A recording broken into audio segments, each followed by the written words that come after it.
not going. You want to go music in the break, correct?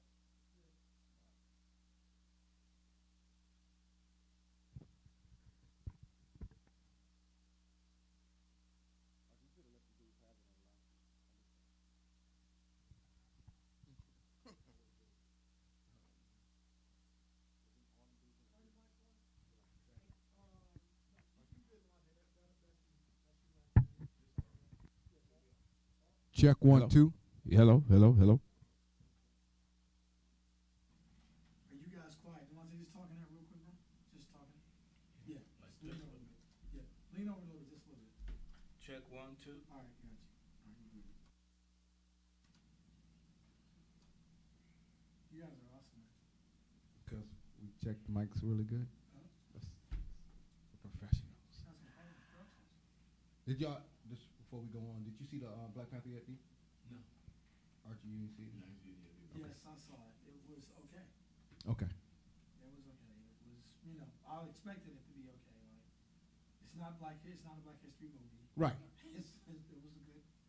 Because we're gonna open up talking about that. And people going nuts over the Black Panther. Like it was supposed to be like Roots Part 2 and shit. It's a comic book movie. Yeah, that's what people were really. I mean, They're looking for a savior. I mean, Yeah, basically. I got some commentary on that though. But yeah, we're gonna touch that a little bit. Black History Month, we got my man Frederick Douglass in the building. So I didn't know they had corduroys back in slavery days. How do you feel about that? Sure did. I'm warm. It's winter time.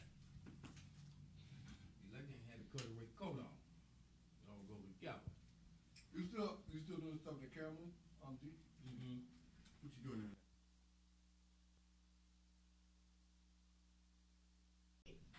The budget just went up. Ready? We live. What's going on, everybody? Welcome to the Hump. Like I said before, my man Mo Love is absent this week, so filling in for him. We got my man Archie. He's a damn fool, comic extraordinaire, more extraordinary than comic. And we got my man, funny man D Hawk in the building. Everybody, give him a round of applause if y'all around here, man. Clap up for him. So everybody knows, like, you know, what we do every week or whatever and stuff. And again, thank you everybody for tuning in. I got like some really good candy in here. So if anybody that watched the show last week, as y'all can see, we have a snack bowl of candy.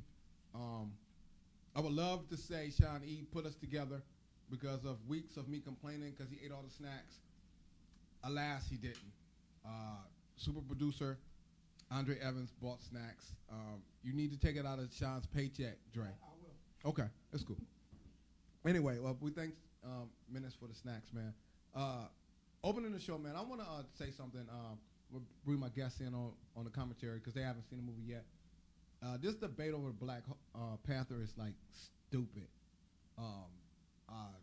If it's not black enough, or you know, there's people that don't like it, and that's fine. You can not like a movie, that's cool. But to not like it because it's not like a social, hadn't had a social imprint on it or whatever, I think it's kind of dumb. It's a comic book movie. Get over yourself. That's just my opinion or whatever. And I also believe, I think that some black people can't grasp it because it's like black people doing well in the movie. You know what I mean? Like it's like they don't know how to, they can't handle black people doing well. A bunch of black people. Like it was like 2 or 3 at the top. They cool with that, you know. But it's like a whole city of black people, rich black people. They like, nah, man. It's like even Atlanta ain't got a, you know what I mean? It's so I feel like people. Once again, I feel like our conditioning has been conditioned when it comes to that. You know, I mean, a lot of people can't fathom that there are a city of rich black people. That's just my opinion, whatever and stuff. So I will bring my guests in now.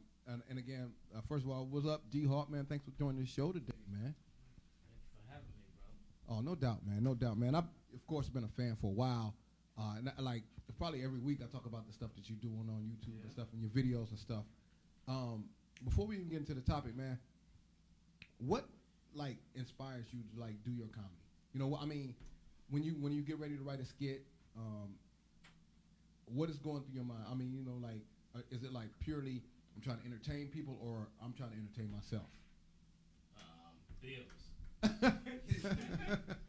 Bills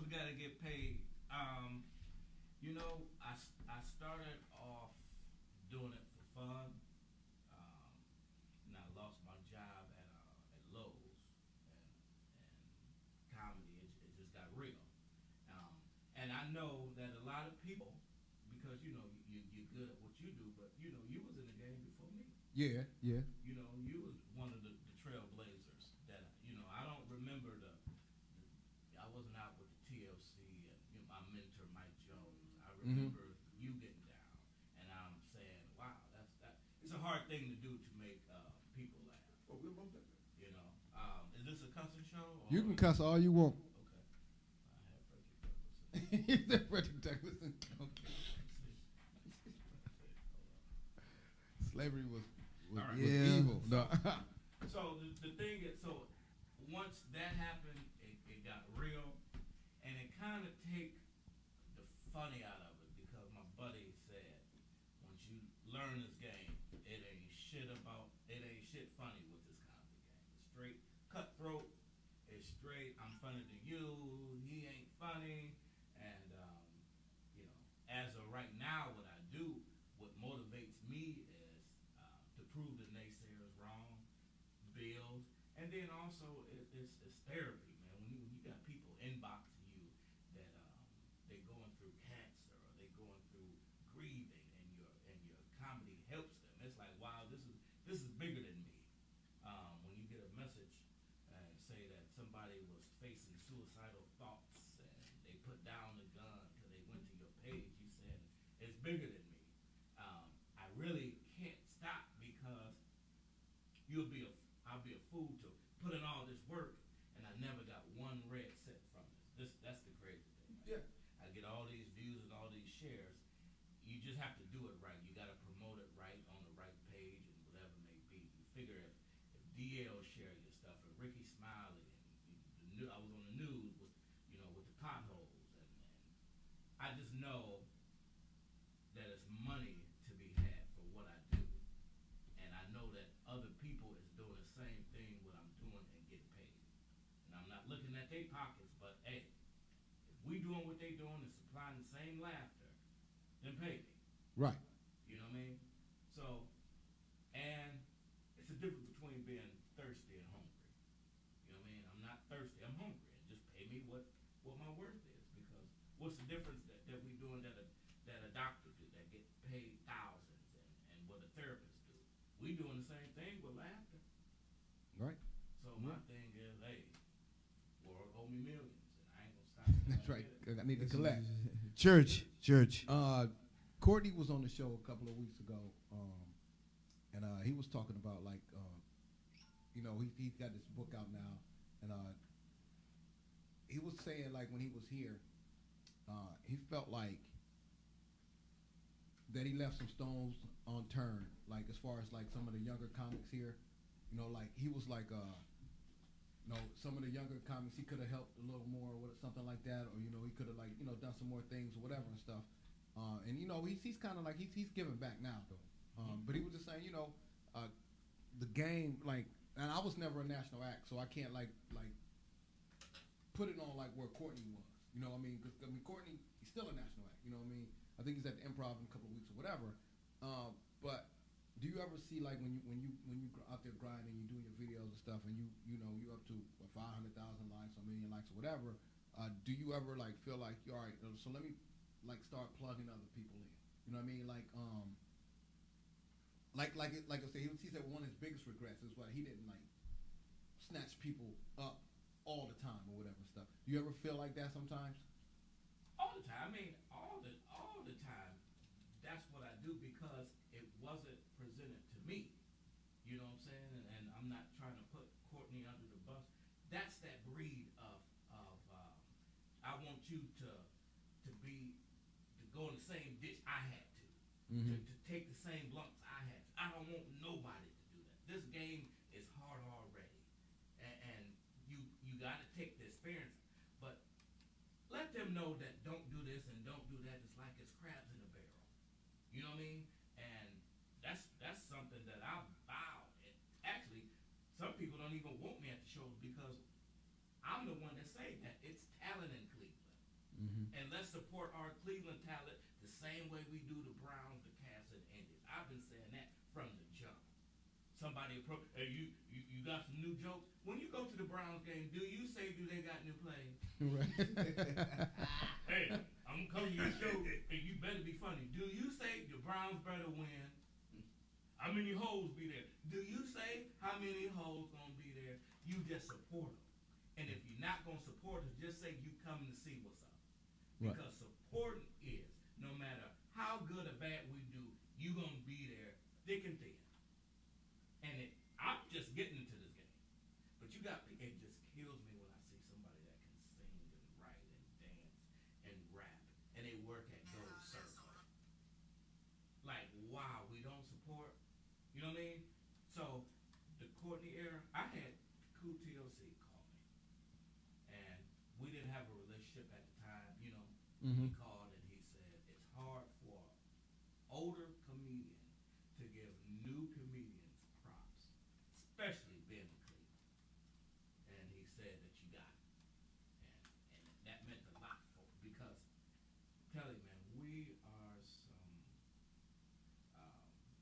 I did this video and the dude put, it's about a cleaning video, how I hate Luther Vandross, I hate Marvin Gaye, and I hate Al Green, because every time I hear him, it's time to do chores, right? So it got millions. It's only like 5.3 million. It got shared like 97,000 times. And this nigga put, because I put, as I get woke up, you know, I'm cleaning all of this. The nigga said, it looked like it's too much water in the toilet. That's the only negative shit that you can find. Too much water in the toilet. That lets you know that when you trying to nitpick every single thing about this video. I do a video outside, they'll say break your leaves. I do a video outside, they'll say his grass needs to be greener. They'll say power wash your driveway. That ain't nothing but success. You're trying to nitpick at anything. And if that's the only thing that you can find, then we won. That's right. You're on your way. You're on your way. Yeah. They wish you well, but when you get it, they wish you hell. How does, other than like you putting too much toilet paper in it, how does a toilet have too much water? I mean, who's regulating the? Yeah, thanks, Joe the fucking plumber. You know what I'm saying? This dude said too much water in the toilet. Yeah, it kills me, man. It truly do. But once you understand the process, go on YouTube and look at Ali, look at Jordan, look at Tiger Woods, Arthur Ashe, the greats. And perfect quality is perfect everything. And you'll see 1,000 million thumbs down. Then go to a fucking fight video and you'll see 1 million thumbs up. That's how this world is. This is true. You know this is so true. So, we're gonna go to a break real quick. We're gonna continue talking to D-Hawk, and we're gonna get into this Black Panther hate. Black Panther hate. I don't get it. We're gonna be right back. We'll go to a break. We'll be right back to the hump. 1 second. Late. Coach K exclusive. I ain't leaving my section. We bout to turn the fuck up. I ain't leaving my section. We bout to turn the fuck up. I ain't leaving my section. We bout to turn the fuck up. Everybody drink up. Everybody drink up.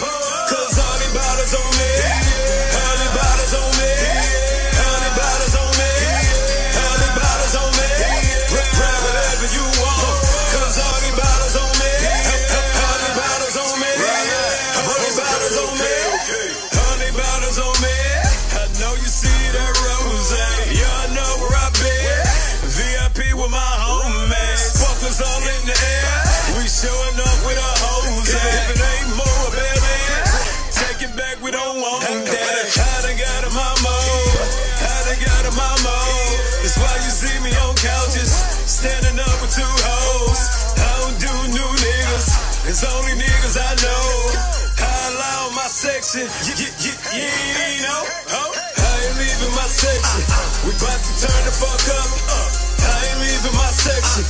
We bout to turn the fuck up. I ain't leaving my section. We bout to turn the fuck up. Everybody drink up. Everybody drink up. Cause all these bottles on me. All these bottles on me. All these bottles on me. All these bottles on me. Grab whatever you want. Cause all these bottles on me. All these bottles on me. All these bottles on me. I say, how these bottles on me. Call these bottles on me. If they get the trippin' and try to kick us out, I bet all the models gon' leave. Cause I'm who they came to see. I'm who they came to see. No jersey on, I'm still number one. Welcome back, everybody, to The Hump. I am Franchise Cam. My man Archie sitting in with us, and we are with funny man D-Hawk in the building. We were just talking about like things that got him started, that motivate him when he does his thing. Another question I have for you, you know, why I got you here. Who inspired you to, like, you know, do comedy? You know, I mean, like for me, early on it was like the Robin Williams of the world, because I could never, I mean, my style of comedy wasn't anything like his, but he inspired me because you could just tell he was working. You know what I mean? I mean, the whole time. Who, you know, were like some of the people that you looked up to as you were coming up?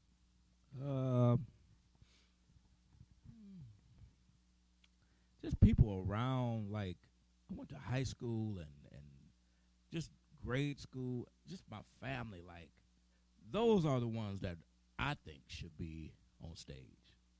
You know, I'm not saying that I'm Jordan or the great, but if you talk to the great, they will always say it was somebody. They had a brother. It was somebody in their high school that was way better than them.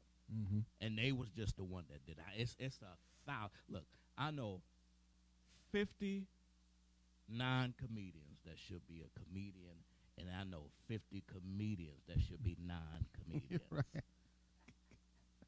Name names, just like this is ladder. No. Yeah. So like, do you like especially when we gonna get into the uncle videos, man, be off the chain, man. That dude. Yeah. That's my dude, man. Like, it's so crazy though. It's funny how my wife lives in the Bahamas, and she sent me this video one time. And she's like, babe, I was cracking up this video, you know, you got to check it out. And it was you, and I was like, I know him. She was like, you know him? I said, yeah, I know him, you know. And so it took me like 10 minutes for her to believe me. She's like, you know what, Cam? I was like, no, I really know him. Yeah. But those videos, man, I was showing it to somebody at work yesterday, and he was like, man, that's my uncle right there, dude. I mean, it was the one when you got out the car dancing to the music, man, just like breaking it down. Everybody got an uncle like that. Not everybody, but most people got uncles like that.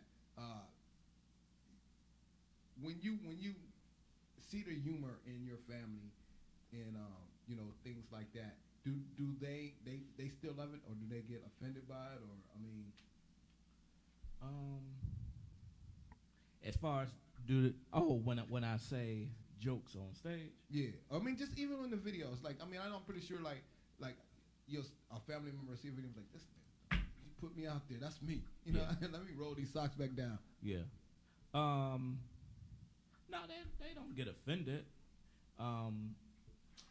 If anything, they'll say, you know, put me into it.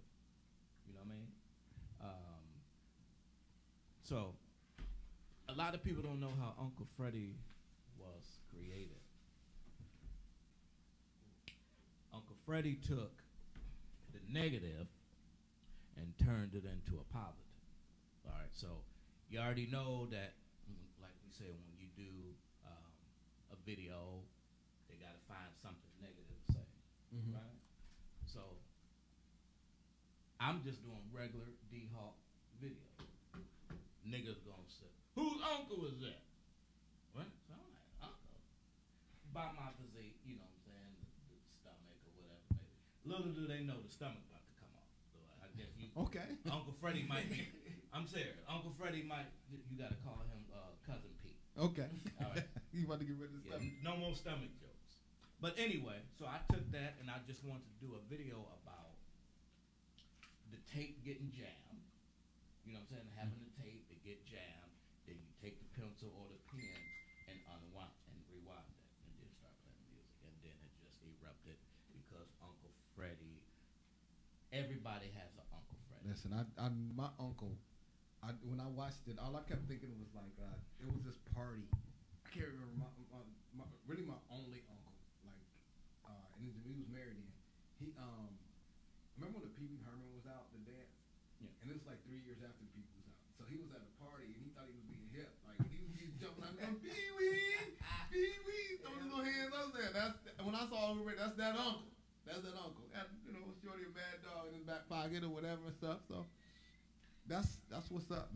what's up. We definitely gonna get in. I know you got comedy shows coming up, and we're definitely gonna shout out everybody, get everybody to your YouTube pages and all that kind of stuff. So we're gonna get into the topics. One of the topics for today, and it's the Black Panther hate. What I do know about you, even like with the East Cleveland video, it was still a lot of while there was a comedic attribute to it. It was like really like some truth. You know what I mean? You really like, yo, this has to happen. So I know that you like, you dove into things outside of comedy or whatever.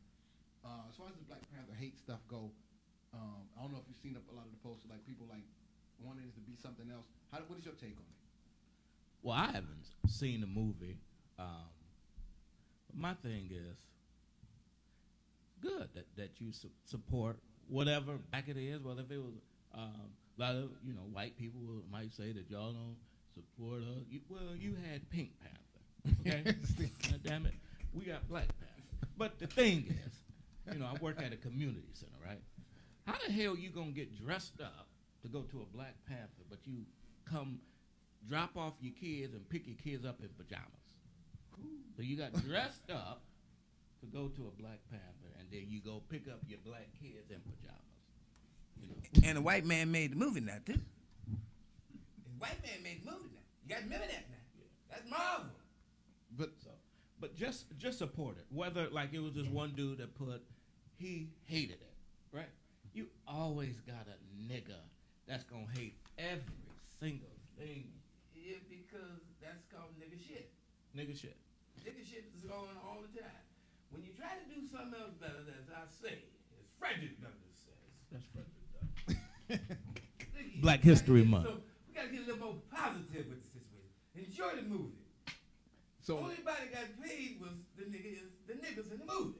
But like, so my biggest thing with the hate stuff, like you said, there's always one dude that hates it, or it was a female on this one post, and she was like begging for the argument. I didn't like the Black Panther, and I don't care what nobody thinks. I hated it, so hate me. That was her post. Yeah. So my thing is, like, we all as I don't want to make this movie out to be like it was like some kind of black savior movie, because it wasn't. It was a comic book movie, right, whatever. But do you gotta do that though? Yes. Do you gotta tear something black down just because? Yes, I do. I gotta find something. Here's my thing, and I was gonna do a live video on all the negative comments, man, that comes with success, and why you gotta have this, and why this, and why. What, nigga? Why you don't know your kids? Yikes. Okay? Why you been unemployed this long? Why your breath stink? Why your clothes dirty? Why? You got all of these niggas that be hating. I guarantee if you go inside their life, it's some of the most miserable people that you will ever see. Because if you happy in life or just content, every negative thing that you see ain't gonna affect you. I mean, you won't even comment about it. You know what I mean? You'll just be like it's a couple black movies, a lot of black movies I don't like. I don't like the funny stick movies, like the Wayans Brothers movies and stuff like that. I don't get into scary movies.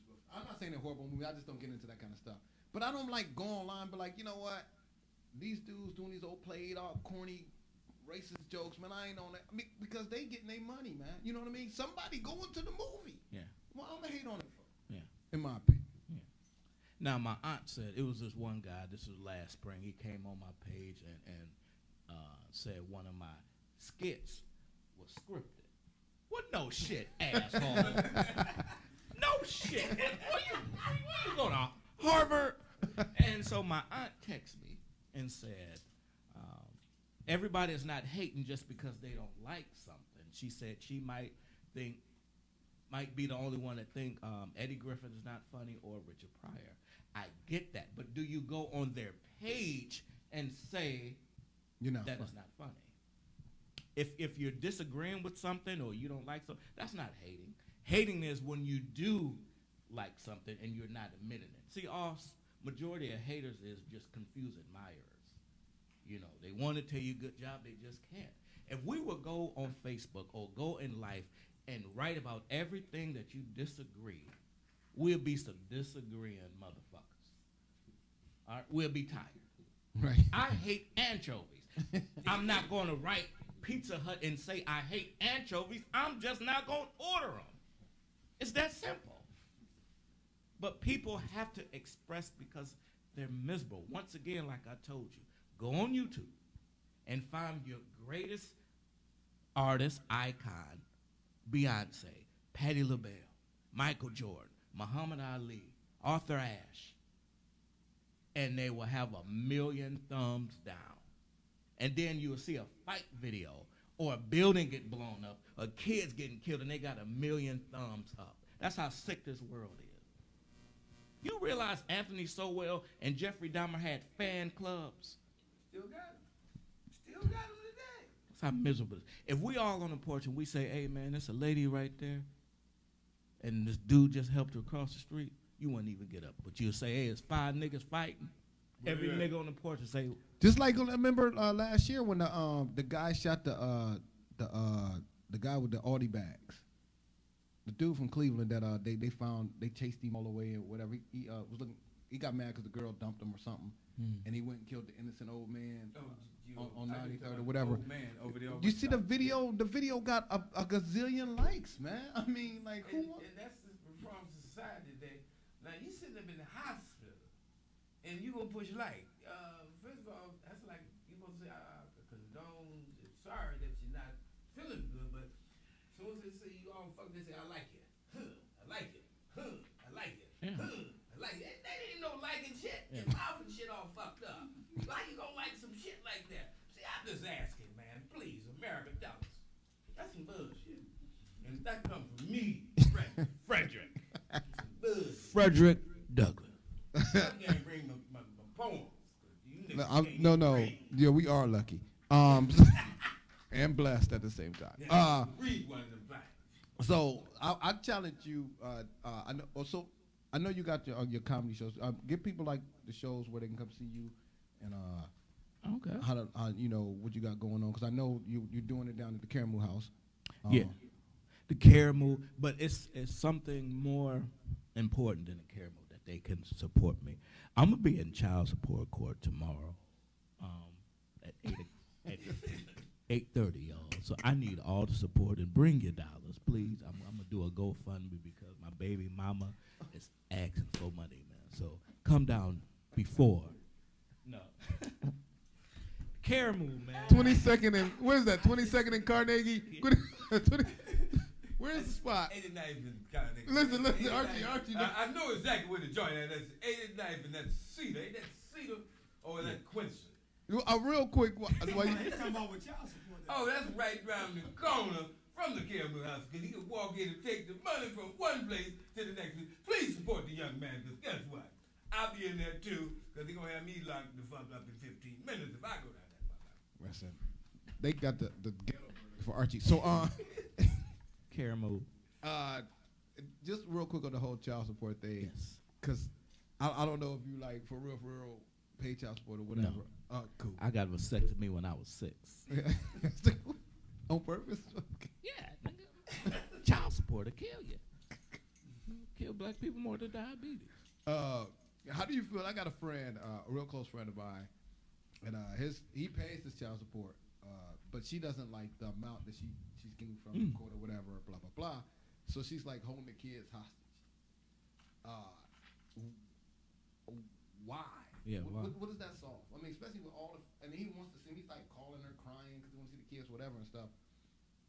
What sense does that make to keep the kids away from a man that want to be with his kids? I don't get it. What are your feelings on that? How do you feel about it? I think it's selfish. No matter what you're going through, that child needs both parenting. And if the parent is willing, now I'm not gonna. I could see if a mother saying that you're not gonna take my kid to a dirty home or you know, you always got chicks or whatever, you know, it's not going to be a bad environment. But if this is a healthy parent, no matter what our relationship is, you know, do it. That's just a selfish act. How much was she getting? I'm not 100% sure, but it was what the court said he was supposed to be paying. So, I mean, it wasn't like she would go down there and try to get a re-up, and they was telling her, you know, that this all we can give you. You know, he got to eat. You know what I mean? We can't give you everything he got. Well, how many hair weaves and sneakers This and high heel shoes did the bras buy? You first of all look at the mama. Now the mama looking better than the kid. Something wrong. Yeah. You know what I'm saying? This is 1870 talking to you. Look here, you gotta take care of the baby. I mean, He said I'm, 18. I was about to say, I'm pretty sure, Frederick, never mind. All right, so, I'm pretty sure 9 times out of 10 if you go around and majority of these ghetto fine women, them shut up, they look good in the mud. You go see their kids, hair napping in the slum village. but I just like. No, for real. Guess what? Eating hot pockets and ramen noodles. Got 4 dogs. What the dogs gonna do? Yeah, Anyway. but they got 4 dogs in the house. What many 30 But feet guess for what? dogs? The dogs eat better than the kids. The kids eating ramen noodles. Dog eat Purina. What you call that stuff? I don't know. Dog I don't food. own a Puppet dog. child. The dog food costs more than the kids' food. Now, come on, ladies, get this shit together. I mean, it do takes money to raise kids. We do know that. Well, I had custody or partial custody of one. I had custody of her whole life, and the other one, we didn't go downtown because like we got a really good arrangement. I just feel like in our community, like people gonna get mad at me right now when I say this because I'm not just talking about fathers. God, I don't even want to say this, but it's gonna happen. I talk about sometimes how gay parenting, gay guys, not gay women, hurt. I'm sorry. I'm not to get in trouble for this. I thought gay was gay. I think that sometimes when you take black men out of the community, not out of the community, but like they're not raising their kids and stuff, I think it hurts us. I don't think the gay lifestyle is wrong because I'm not here to tell who's right or wrong. I'm not doing that. I'm just saying that It's wrong. Disease. Our community is so jacked up that like to an AIDS patient, Disease. a cold could kill him. You know what I mean? To a regular person, AIDS don't do nothing. I mean, a cold won't do nothing. So I think like the homosexuality is kind of like damaged us. But anyway, but just like with the father, Disease. so when you take a father out of a home or you take a father away from the kids, I think you run the risk of that kid being worse. That's just my opinion. Yeah. And just like if you take a mom too, a mom, not just a father, but a mom too. Yeah. Once again, like I say, if the parent, I know dads that got custody of their kids, and the mothers sucks. Yeah. You know what I'm saying? So you have like my father was a deadbeat. It was like I don't know was it a thing in the 70s that it was a lot Mine too. deadbeat. You know.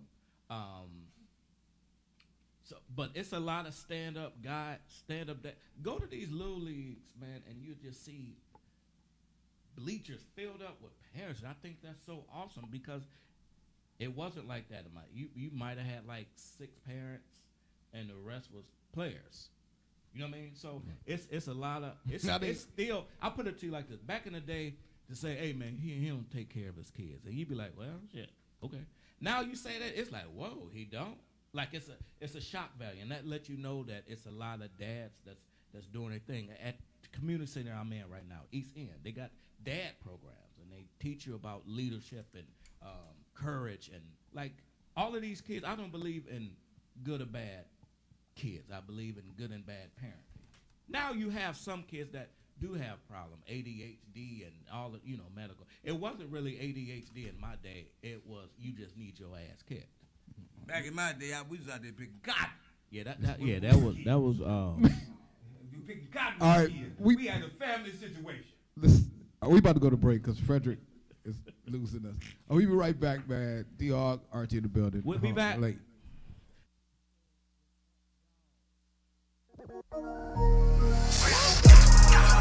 Product cooking in the bendo.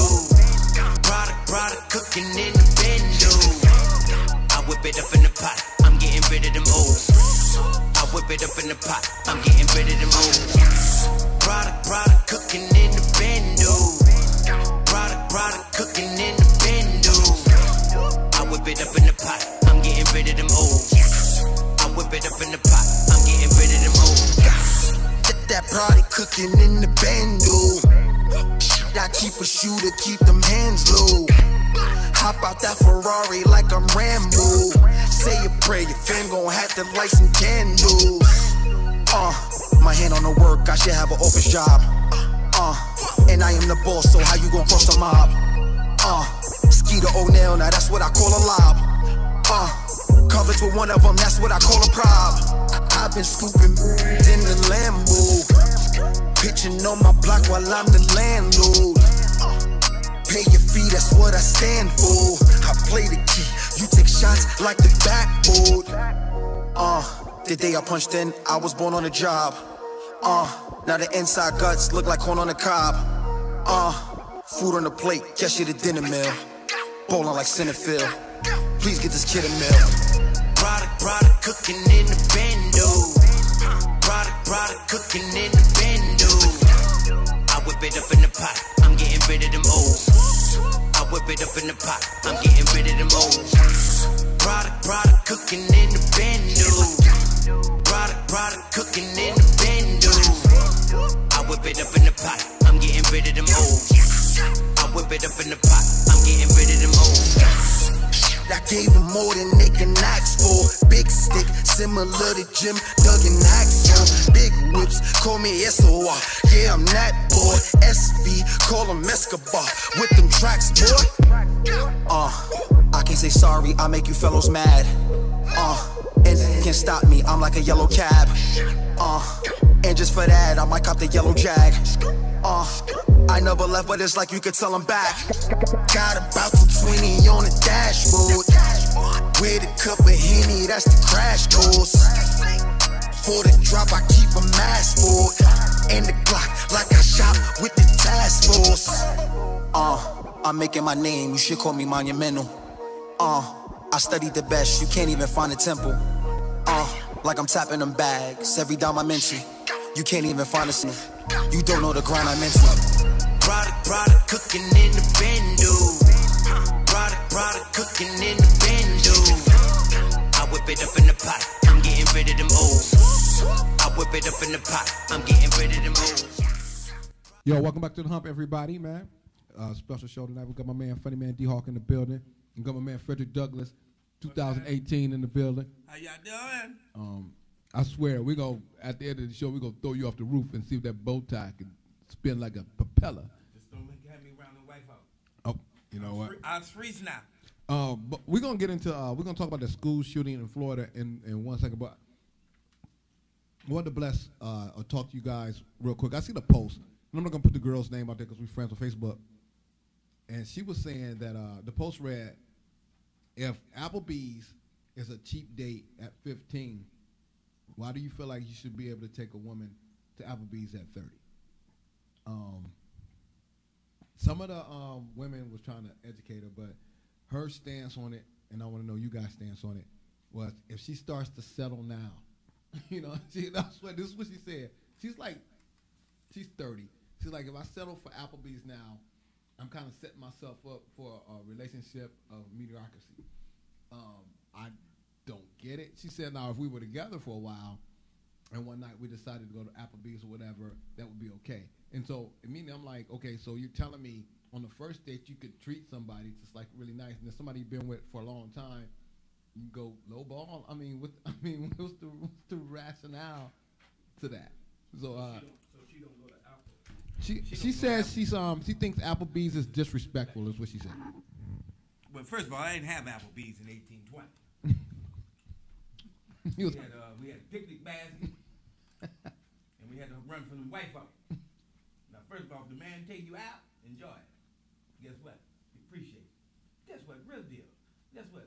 It's not counted about the first date. Just enjoy yourself. It's called about talking. You see, people forgot how to talk. They go to text and everything. Communication rule the nation. Back in my day, damn sure we had to run with white folks too.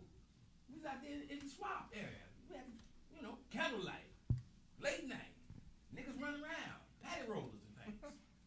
And who says that the guy got to pay for the first date?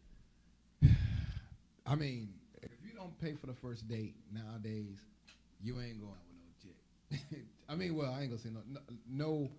You can find some women that are gonna pay for it. I mean, especially now it's the income tax time. You can get you a date or two. But I mean, most of the women now, man, they gassed up, man. They gassed up. Now here, this is the problem that I got. Now, of course, I pay. You remember Eddie Murphy? He was like, he don't like shy girls, and I take a salad. You remember that? Yeah. I take a salad. You know what I'm saying? Eat what you eat. My thing is with these, not to say these, because all girls is not like that.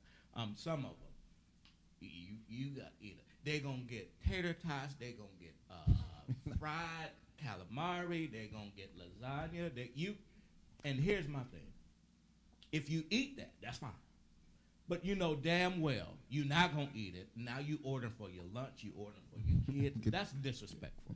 Yeah. So To what go I box. do, so what I do is when they order all of that, and the server asks me, then I say we just order. Whatever she ordered, that's what we gonna eat. Cause I can't afford no shit now. Right. You know what I'm saying? I can't afford no stuff now. And then they got the nerve to tell you that they got a 3-month rule. Last y'all talking, they say you got a 3-month rule on sex. Well, I got a 3-month rule on pad. Give me the Sharpie, and I'm going to circle what you had, and I'm going to circle what I had. And then sometimes they be so rude, they be on their phone. Oh, yeah. How rude is that to text or be on FaceMail while you on a date? So this is what I say. I hope that nigga on his way to pick you up, whoever you talking to. I'm going to the bathroom. I'll be right back. Yeah, I'll be right back. It's just etiquette. Look, we out, have fun, just like, and this is what niggas do. If I say get a drink, that means nigga get what you been drinking. Rum and Coke, Jackie Coke. You've been drinking Old English all night. And now when I say get what you drink, you want to drink Paul Louis the Fifth or the Third. That's disrespectful. Guys don't care, man. You know what got I'm saying? that bank. Oh, the women do the same thing. You I know they do. Women, I see just go have a few drinks, or drink in the house and things. You know, drinking in the house is better than outside. People die like motherfuckers. But she said, well, I drink Hennessy. I go and get me a bottle of gin, baby. This will be drinking tonight. It's called Get your Coke 45, keep it alive. It's simple. Just don't go out your boundaries sometimes. It works out. Yeah. It's called conversation. Still can't do it. Right. Conversation. Well, now we got education from Frederick Douglass. I'm serious. Like, And gin is wet. have you ever thought about this? My buddy told me this is a trick. It's not a trick. It's a helpful tip. When you have a first date, right? Don't do nothing extravagant. Go for a pizza. Go some ice cream. Let me fill you out. Because this what niggas also that I do. I thank God that you exposed yourself quickly before there was any time invested or any money invested. Because that's when you really get pissed at niggas and girls. Like, damn, I spent all of this time, all of this conversation, and you wind up being the fakest person I know. So let's just go get a burger real quick, and let me ask you some Q&As. Let me look in your eyes. Let me tell you if you real or not. And then we'll progressively. We'll start at Burger King, and then the next date we'll go to Taco Bell. After Taco Bell, then maybe we'll go to Chipotle. Because she gonna tell it, girl, he took me to such and such and damn showed up. Yeah. They gonna do it. You know, and then what? And then I you ain't giving can't. him no pussy. You can't take them all. You can't take them all to Chipotle. You know what I'm saying? Then they want to get the double chicken. I said, bitch, you think I'm LeBron? Put that double chicken back, man. Double chicken mean we about to get married in a minute. I've never been to Chipotle. Thank the Lord. You never been to Chipotle? No, I don't get down with all that Mexican. I can't. You know they say you are what you eat. I eat chicken. So I guess I'm Vanessa and Sarah. Look, this girl love Chipotle. I said, bitch, you know I'm lactose intolerant, girl. You know what I'm saying? Eating that sour cream going in my veins. Now that might be a little X-rated for y'all. I'm sorry. Maybe my pastor is on this looking for. Now y'all gonna have me going to the altar. Yeah. Listen, you was gonna go anyway. Y'all need to go to word church. Y'all need to get your life together anyway. I'm gonna leave that alone. How you doing, Mr. Vernon? You be good. Stay off the sidewalk. Stay out the street. Folk coming for you. I told you. I mean, do you go to the word? Yeah. You go to word? Do you? I'll go to Mount Hebron Baptist Okay. Church. So, God, it's gonna take places. How you gonna ask me? We were just talking about eating out, and now you gonna talk about the church. No, I was gonna buy because I mean, Let that alone. Vernon do that. All right, so don't y'all act. I don't think Vernon ain't. Come on, man. He was at Ray Cash party. So Tossing it up. sloppy. I think that was dope. I think that was dope what he did. I mean, I used to have an issue with him, like, sometimes, like, with some of the stuff he did. But you know what? All things being considered, if he doing the numbers, like, I mean, I'm not trying to be, like, mean, like, but, like, the God numbers, if he flipping souls. Them ain't God numbers. If he flipping souls. But everybody got to get. But everybody was talking about, remember how people was talking about Kirk Franklin? Remember how when Kirk Franklin came out? Oh, that ain't gospel music. You know, he ain't doing all of this. He was doing numbers. He was bringing people. It was people that were saying Jesus and God had never said it before. That's right. Kirk Franklin came out. So, I mean, I ain't going to knock his game, you know, but you at Ray Cash party. I know he didn't. You know. But the thing is, it's not like he was drinking. He just said a message. Hey. We didn't see no video of him drinking. I just, I don't know. You didn't see Can you what not he had, drink if you're a pastor? You didn't see what he had in the truck. I bet he had that Benz. Everybody could drink. I mean, I guess, you know. I mean, I don't know if pastors can't drink. I know pastors do drink. I don't know if they're not supposed to. I'm not saying he did. Well, they couldn't drink the water. People don't drink, swing at me. I'm just saying. They couldn't drink the water back then. They couldn't what? They was drinking a whole lot back then when I was going. Did Jesus drink the wine when he made it? Yes, he did. I mean, you was back there. Yeah, Latte. Okay. He had a little taste. Ain't nothing wrong with Latte. How you know? I mean, Latte go wrong. All right. I'm gonna leave that alone. Just don't get too much Latte. Pastor Vernon, no problem. No problem. He okay with me? Me and Vernon cool. Just don't get caught up with them extra hookers this time. Just, you know what? Vernon never got caught with hookers. That's what you say. He get them flew in on helicopters. Word east. All right, so but I'm switch gears all the way, y'all. And this is kind of horrible. But I remember earlier in the segment you were talking about you worked at community center with the children and all. So recently we had another somebody killed themselves yesterday in Florida. A student killed himself. And then this guy when they shot the 17 people, a teacher he killed or whatever. The little white boy. One of the things I've been hearing, like from the students, they were saying if there were some professional counselors at the school, not like guidance counselors. Guidance counselors are like, you know what, you need to take that math. That's all they do. I mean, they're not gonna go like they're not going into your home and prying rifles out your hand or whatever. With you working with children, do you feel like if they had like real counselors in the building and maybe he got a hold of one of them, maybe that could have been like maybe swayed him from doing what he did, or you just think he was cat shit crazy? Never know. You know, you never know. What I do know is that you got to keep these kids occupied. You got to keep them busy. You got to drain them. You know, he was busy.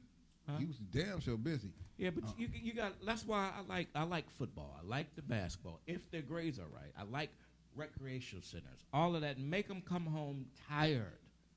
I mean, you know, even us as a human being, if we start to get restless, we gonna think of some stuff that we, you know. You ever see somebody on Facebook? Look at Facebook around 12 o'clock, 1 o'clock, 2 o'clock.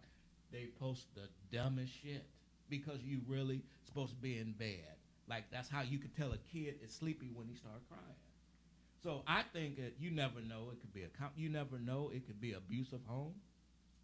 You know what I'm saying? You never. So everything is up in the air. It's just so sad that we dealing with all of this death. I want to know how he got at church. I want to know how he got the AR-15 at that little young age. He bought it. Exactly. He didn't buy that thing. They said he at 18. They said he bought. I mean, at 18 in Florida, you can buy whatever pistol you want. So that's where it lies at. Do you? I'm thinking you talk about the 7-year-old. No. That just killed. No. I was talking about the school shooting. No. That dude bought that AR. Yeah, that's some bad shit. And a nigga and a black person can't get a BB gun. What I was about to ask you. What I was about to ask you all. Why do y'all feel like? What do you think the biggest deterrent why we haven't had like mass shootings in black schools? I mean, in y'all opinion, why do y'all think it doesn't happen? They shooting them outside. Because they shoot niggas out. That's kind of self-explanatory. No, they do what? They shooting them outside. Like we get Ray. The brothers and sisters ain't going to school. You got to catch them in the street. We get Ray at Kim's. But no, seriously though. I mean, I have a teenager. And my daughter, I mean, like when I was listening to the story about the guy and people were picking with him or he was acting out or whatever and stuff, my daughter got into like some real nasty stuff with like a couple of females at school. You know what I mean? And I'm not saying she would take a gun and go kill nobody, but she was that mad though. You know what I mean? Like, luckily, like I talked to her, you know, and I could, you know, I'm telling her, I was like, dude, it's just, 6 months from now, you probably want that, y'all probably be hanging out or whatever and stuff. I said, let it go, whatever.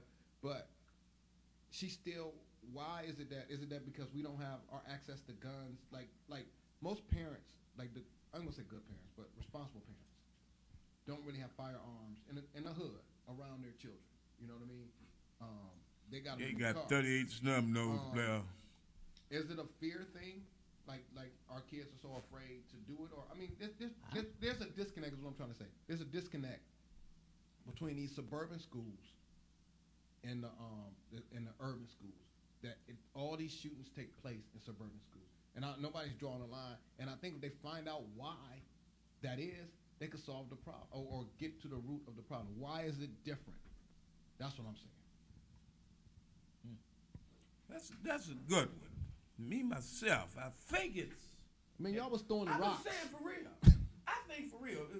That the little white kids found out their history that the white folks lied to us. So me myself, and guess what? Why you gotta go to school?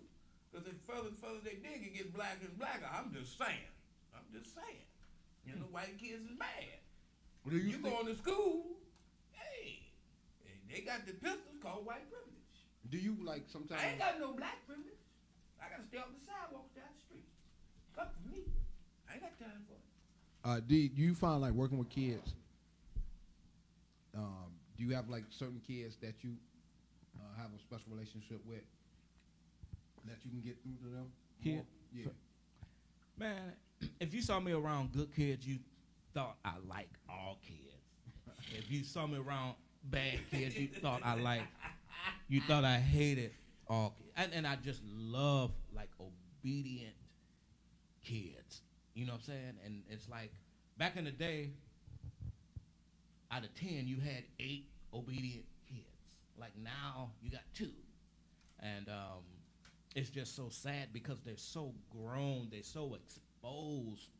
You know, when grown folks was talking when we was growing up, went upstairs. You had to leave the room. Now they absorb everything. All we had to do when we was a kid, do your homework, do your chores, and be good. You right? Now, you shouldn't have to worry about what a light bill is, or gas bill, or remember the one girl on Facebook about two years ago, she was about 9, and she was telling her mother, "We're gonna be all right because Daddy ain't shit. He ain't never been here." Like, and everybody sharing it like she got too much exposure. You know what I mean? You take Christmas away, and I know it's a pagan holiday, but it allowed us to be a child. Mm-hmm. You know what I'm saying? When I found out that it wasn't no Santa Claus last year, I was pissed. I was pissed. I ain't lying, man. I was more pissed than the 8-year-old at the R. Kelly concert. No, yeah, that's pissed. That's pissy. But no, for real. We these kids don't go outside anymore. So while you talk about the shooting, it's a lot of bullying. It's a lot of cyberbullying. We didn't have no cyberbullying. We just teamed up and whooped the bully's ass outside. You know what I'm saying? But now you got all of this frustration and all of that, and they just let it go. So my thing is they don't go outside. They don't know what a grass thing is because they don't play.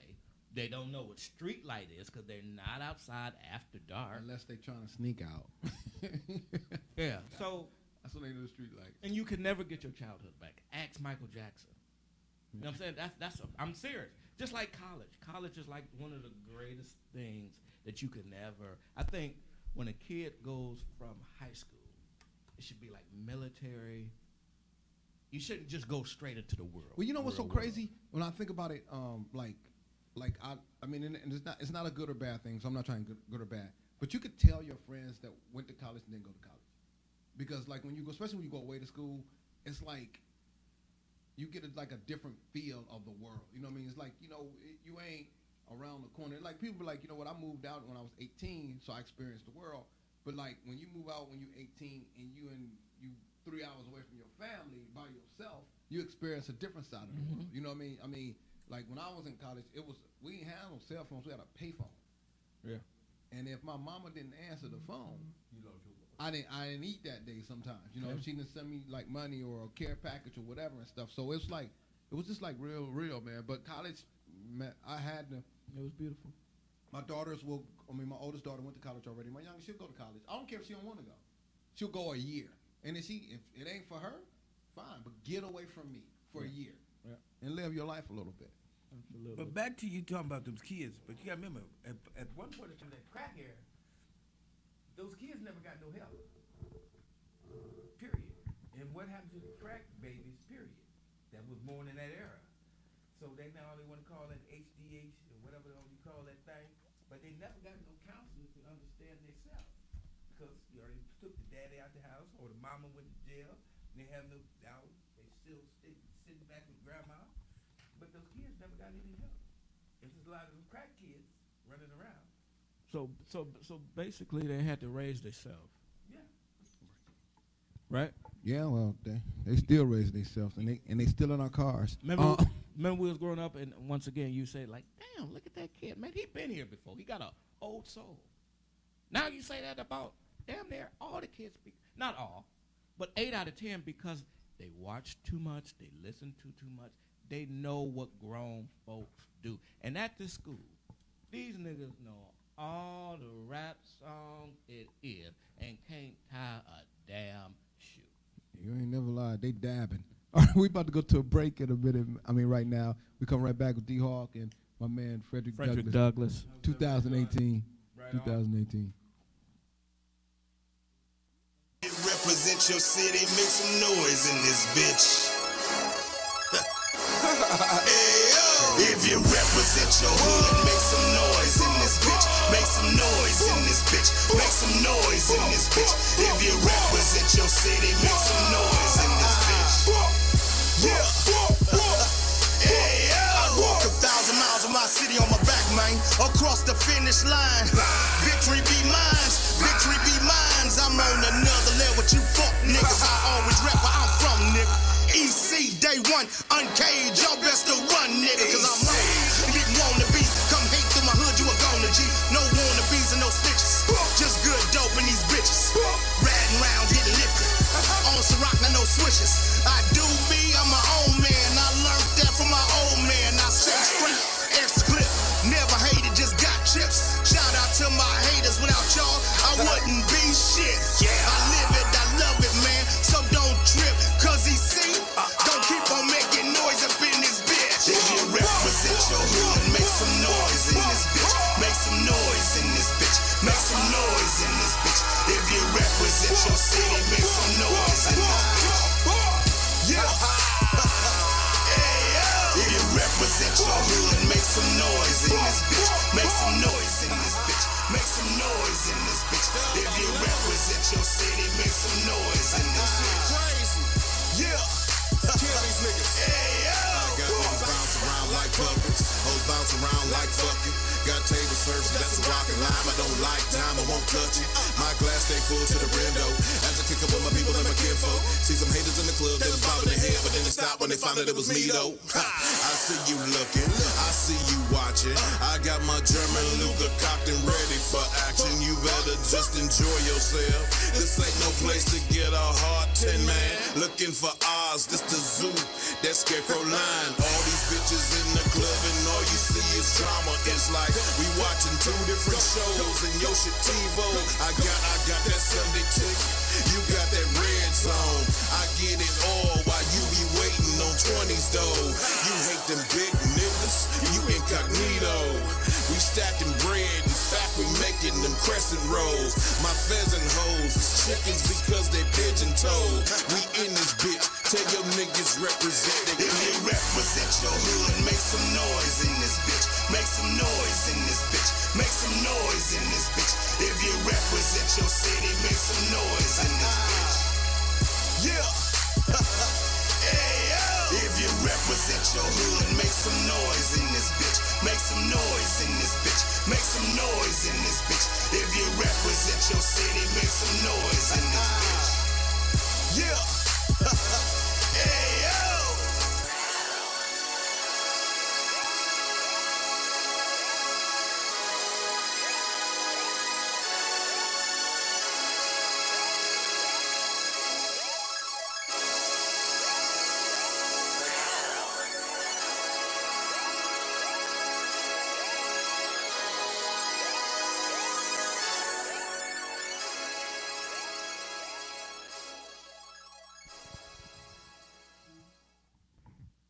Welcome back to the Hump, everybody, man. Special guest in the building, D-Hawk, and my man Frederick Douglass, 2018. That's like almost like Andre 3000.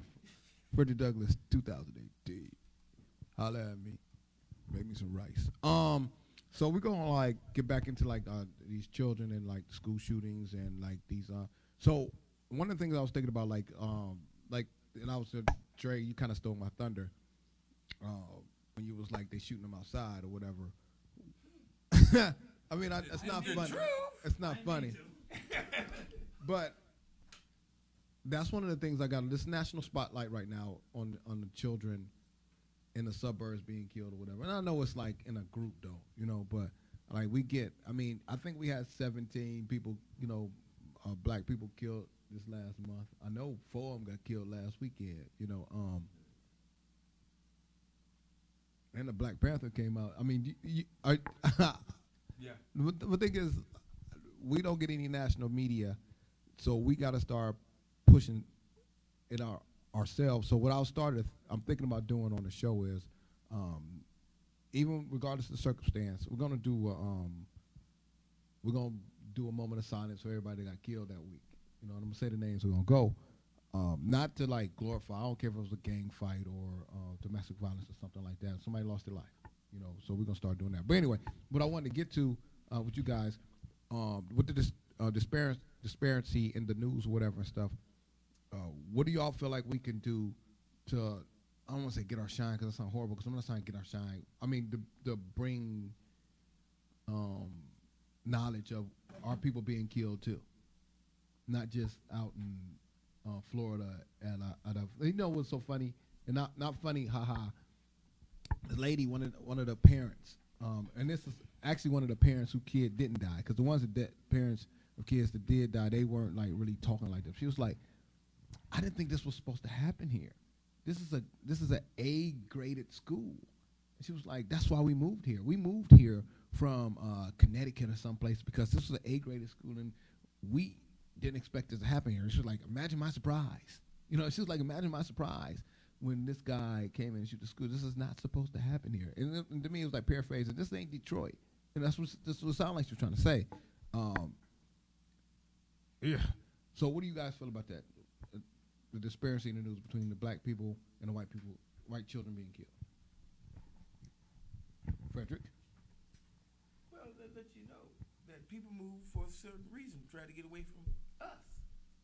If you don't understand, it ain't supposed to happen here, so where it's supposed to happen at? It's a subliminal message that you're throwing. Well, she wasn't being subliminal. I'm just saying, but she's throwing it out there like, I'm thinking it's supposed to be here, and she didn't say literally, we're supposed to be black neighborhood, but it's everywhere now. Do you feel like, though, I mean, with the news coverage, are you okay? Well, you know how we get exploited in the news anyway. We just terrible. Point blank. Correct. You gonna get it. Because that's why we get more time, they got white privilege. You know, just like the lady that, what's the little girl killed the molesters. She got life, and one of the white ladies, she got probation. Come on, dead is dead. It's still here. And until those old heads get up off the block, we gonna have this. Because they're still living in the same regime. When I was growing up, you know what I'm saying? It's self-explanatory. How you feel about that, Mr. Hawk? I agree with Fred. In some cases, it's just, my thing is, it's a lot of positive. Take the news, like when I did the pothole, right?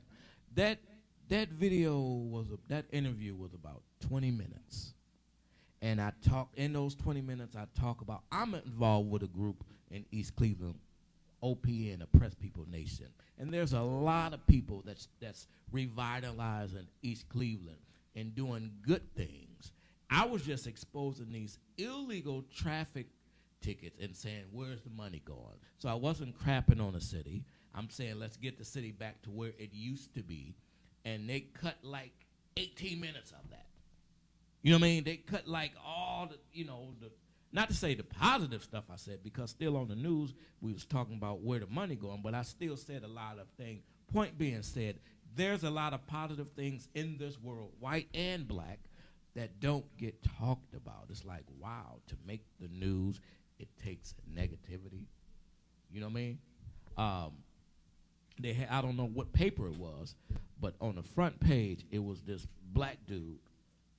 I mean, his whole face was on the front page. He killed some. A cop or something. It was in New York City or something. Yeah. And he got what you got? You got a life. Yeah, he's on the plane, and then now he killed one person, which somebody's dad, somebody's husband, somebody's friend, brother got killed. But right to the next of them, a little small article of school shooting. A little small article, but this black man's face. So, what I had to do, I'm telling you, what I had to do is scale back from the politics, because you'll lose followers, you'll lose because truth hurts. And I put comments like, wow, 15 black people got shot in Cleveland in one weekend. Why ain't we protesting? Why ain't we laying in the street? Oh, because a cop didn't kill him. I thought all black lives matter. Right. And they called me a coon, and they talk about this different. No, someone lost their son. Someone lost their life. So let's protest and hold these black people accountable to say we hold these cops accountable. You know what I mean? Yeah, I got into an argument with a girl one time, and it was the total opposite, though, because she was like, well, how come we don't, she was, basically, I went on around, I think it was Tamir Rice shooting, and I was like, you know what, this is starting to get, like, past retarded, and she was like, well, we don't get mad when black people kill black people, so how can we get mad when cops kill black people? And I was like, why can't we do both? You know what I mean? Why can't I be upset about both? Yeah. You know what I mean? I'm like, I can do two things at once. I cannot like them killing us and us killing us. But just killing, period. Yeah, because life matters. Because you don't know what that person, especially at a young age, you don't know what that person could be. You can help the next person, but their life is cut short. Yeah, a lot of lives are cut short. But now what I don't agree, and like I say, you just take Mike Brown. Cop dead wrong. You go to special training for this, but let's do the facts, okay? And that's the thing when we'll just talk about with the kids and the parents. My baby an angel. That nigga ain't no angel, okay? Let's call a spade, okay? Mike Brown strong-armed the clerk. He robbed somebody. That don't make him justify getting killed, but don't put him in a cap and gown. He ain't get killed at the library. Right. All right? So, my baby didn't do anything, and my baby didn't do anything. Nigga, your baby is Jeffrey Dahmer. Your baby is Anthony Sowell. And they know, like these kids at the community center, they cut up. When the teacher said, we calling your parent, that was it. It's time to straighten up. I don't want you to call my parent. These kids that say do it because they can believe me over you. My mother didn't believe shit I said. If I got hit by a bus, she gonna say, why was you out of class? And why was you in front of that bus? And why was you in the street?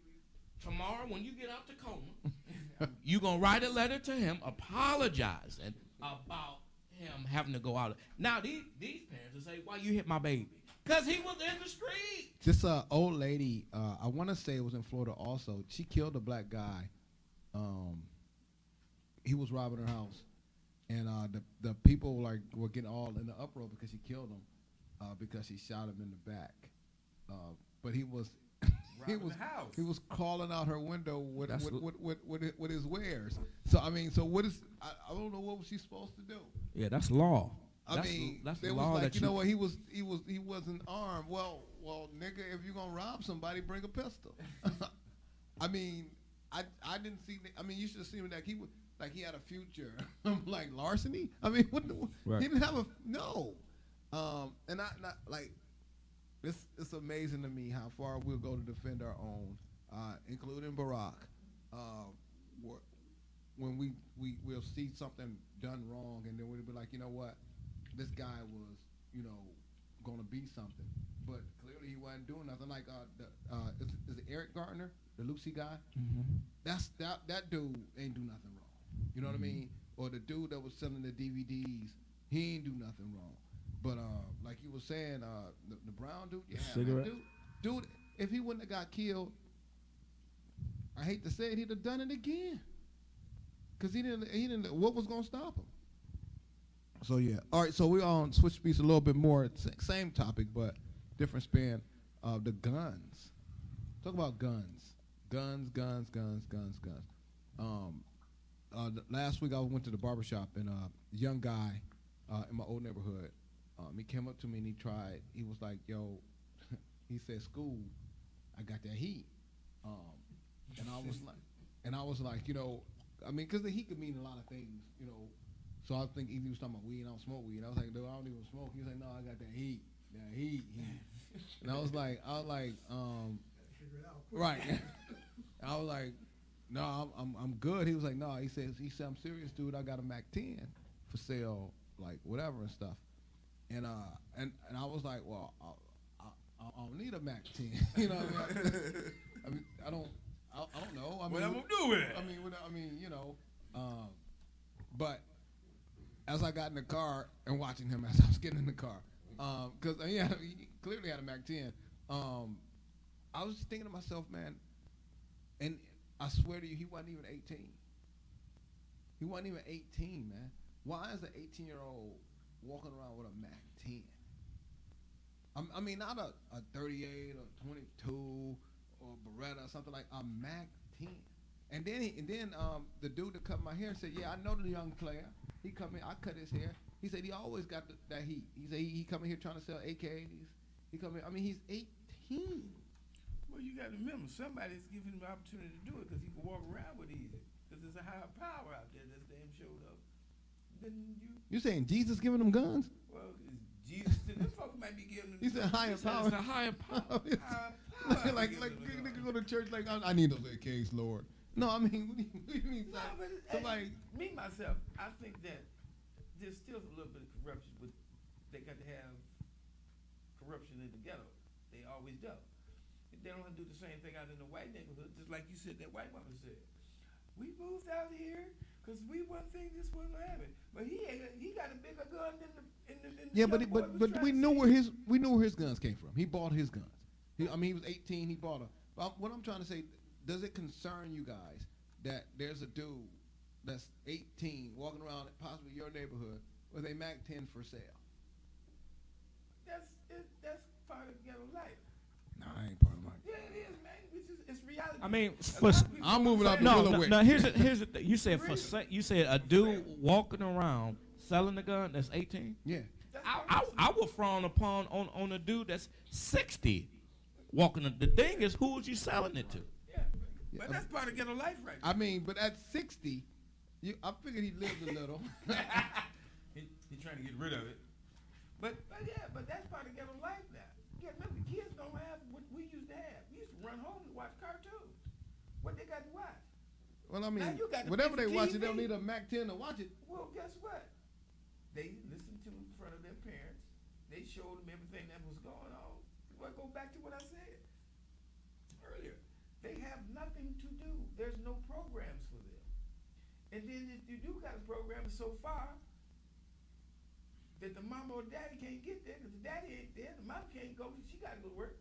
It's a double standard. It's just a circle. Do y'all think so he that? got to hang out with? Can I finish? The grown folks talk now. I'm sorry. Now this is a revolving circle. And hate to bother you on the show. You said it's not nothing for them to do.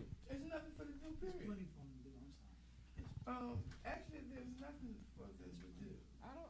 Would you like me to Google it? Yes. Yeah, but Yes. mama, Yes. you can Google Because something to do. I agree with him. You agree? Yes. That's okay. I disagree. There's Okay. nothing for them to do. And I will. Because the mama's No. gone, Now, daddy's gone. Oh no, I mean you can. now Mama listen. has to work. Listen to that. Listen, mama has to work. Daddy's already gone. Now, wherever he gets home, he's home alone. Right. And he wants to go do this. He can't do it. Guess what? So he Mama's sells a at Mac work. 10? Yeah, guess what? Because now he's running with his peers. But do y'all feel like it's a problem with guns in the community though? I mean, Yes, it's a problem. This is a The problem problem- with McDonald's in the community. Yeah. You talking about a gun? McDonald's killing you. This save a lot of Yeah. Listen, And salt too. I would feel so much. I would feel so much better if he was trying to sell me a Big Mac. No, you got to pay for that Big Mac after a while. Do the rectum part. The doctor's bill for that McDonald's. I'm just saying, But man. the kids don't have nothing to do anymore, man. It's just literally. I mean, I'm not blaming anybody. I'm just saying, you know, it took me for a loop, man. That's all I'm saying. It But took me for a that's loop, what and he really had it though. Yes, he gonna have it. He gonna have to let him out. Cause somebody saying, hey man, take this and go sell it. Cause guess what? Ain't nobody around to give no guidance. The guidance was gone. When we was coming up, the old head said, look here, don't you do that. Slow down now. You can't play on the porch. Play on the porch first. Yeah, don't play under the bed. You'll find my Mac 10. Yeah. I mean, But we used to play on the porch first. You couldn't go out in front of the yard. Don't you go past that tree. Don't go past that pole. You did, you got head busted. Now they jump straight in the street and finding out new stuff. all right. Guess what? Mama ain't home, daddy ain't there. I mean, I do believe absentee parents like, but at the same time though, if you gotta work, what if you're a single parent? You got to work. I mean, so what you supposed to do? Like, you know, not work and be on assistance, and then your kid seeing that. What's worse though? What's worse, a kid being left unattended, or a kid seeing you at home not doing nothing? Both. Thank you. Yeah, but I mean, but You you gotta, can't but you choose gotta. it. That's I mean, you gotta flip the coin. Which one? If you gotta choose one, which one is it? Like, if you're a single parent, what are your options? If you gotta go, like say the only time you can work is second shift. The only job that you can find a job is second shift, Right. and your kid is home by itself. I mean, How old is the kid? let's just say, I use mine for example, 12. Okay. I'm a bartender, so You bring alcohol too? No. sometimes. So like, I'm just blessed enough to have like people Well, see, you said around to like, and then plus my daughter's like really mature. But my point is though, if you got a knucklehead child, extreme knucklehead child, but you got to go to work, and the only option you got is this job. What do you do? No, we're not saying that. So here's the thing. You know those wind up. Remember, like the cars, the wind up cars, or the one. Okay. So therefore, you knowing you're about to be absent from this time to that time. So this time that I'm there, I have to put so much impression. I have to give this kid books to read. I have to get everything. So while I'm gone, he still have something to do. focused on something else besides what's outside. When you got parents and said, I work 2 jobs this week, I'm definitely going out. That means you definitely should stay. Yeah, in. I get you on that. So That's true. Okay, we about to go to a break in 1 second. We're coming right back. We're gonna continue this conversation, and we about to bring in D Hart, one of his videos. So y'all please enjoy.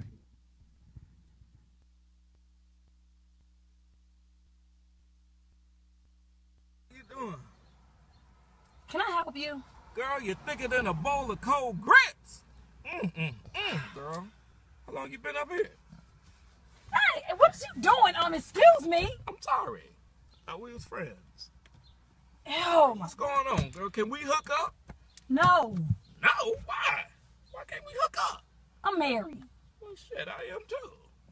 Yeah, tell me something else. What's up? I got herpes. Herpes. Damn.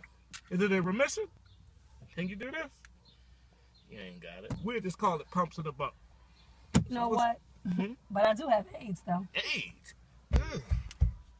Well, the niggas in my family don't make it past 50 anyway. But so by the time the shit catch up with me, girl, stop overthinking shit. Just give me a number. Oh, my goodness. What? You know what? I do have 2 kids. Kids? Oh, shit. That's all you have to say, baby. I'm on probation. Where you going now? I got kids. Oh, you running from kids?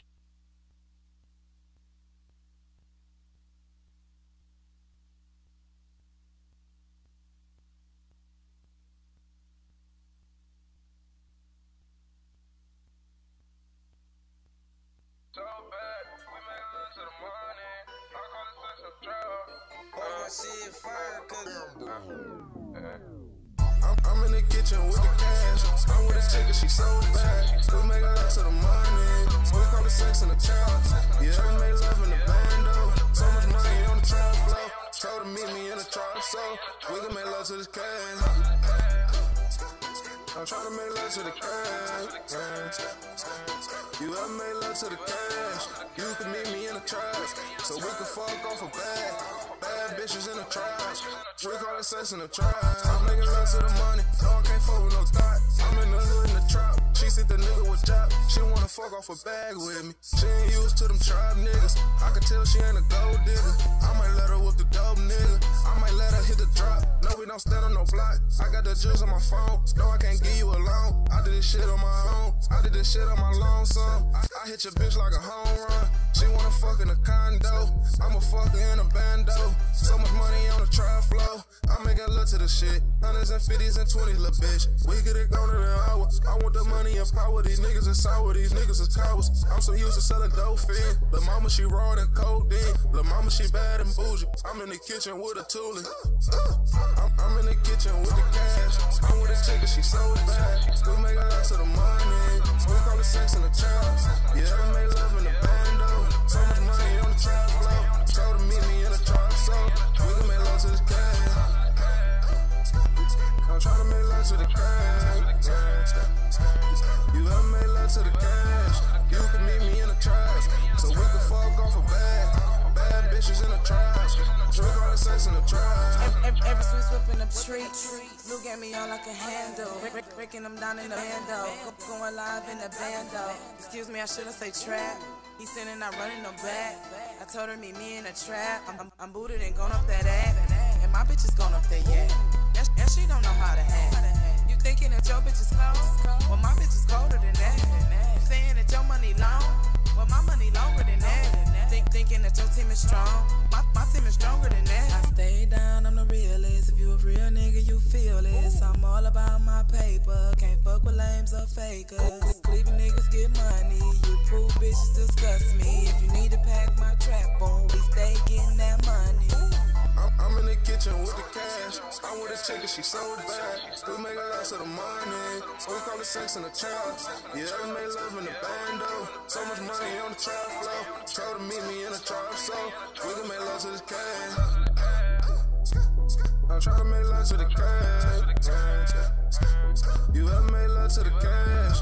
You can meet me in the trash, so we can fuck off a bag. Bad bitches in the trash. Drink all the sex in the trash.